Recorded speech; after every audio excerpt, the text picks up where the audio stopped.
રાજકોટની વાત જે આનંદનગર વિસ્તારમાં લોકો વિફર્યા હતા અને હાઉસિંગ બોર્ડના રહેવાસીઓ રસ્તા પર ઉતરી આવ્યા, વિરોધ વ્યક્ત કર્યો। કારણ હતું જર્જરિત આવાસ હોવાના કારણે નોટિસ આપવામાં આવી હતી અને તેના કારણે જ ખાલી ન કરાતા નળ કનેક્શન, વીજ કનેક્શન કાપી નાખવામાં આવ્યા હતા, જેને લઈ વિરોધ નોંધાવ્યો હતો।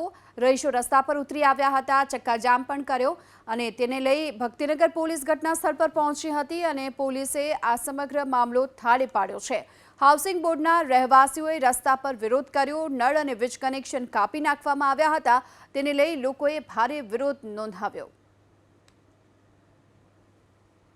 અમારે લાઇટ ને પાણી જોઈએ છે, અમારે નોટિસ વગર અને અમારી મંજૂરી વગર લાઇટ પાણી કાપી ગયા છે અને અમે કોર્પોરેશનમાં ગયા હતા, મેયરને મળ્યા, પછી કલેક્ટરને મળ્યા, કમિશનરને મળ્યા, તો એ લોકો એમ કહે છે કે અમારી આગળ અરજી આવી છે હાઉસિંગની, તમે વાં જાઓ।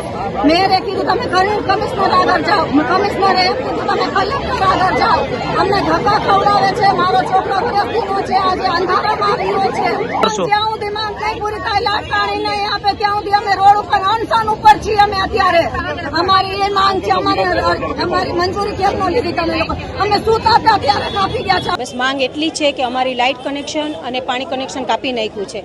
અત્યારે નાના નાના બાળકો છે, અમારે વૃદ્ધો છે, અમે બધા અત્યારે ક્યાં જઈએ? અત્યારે આટલી ગરમી છે, આટલી ગરમીમાં લાઇટ અને પંખા વિના ચલાવી શકાય તેમ નથી, તો શું કરવું? અમારે સરકાર અમને શું આપશે?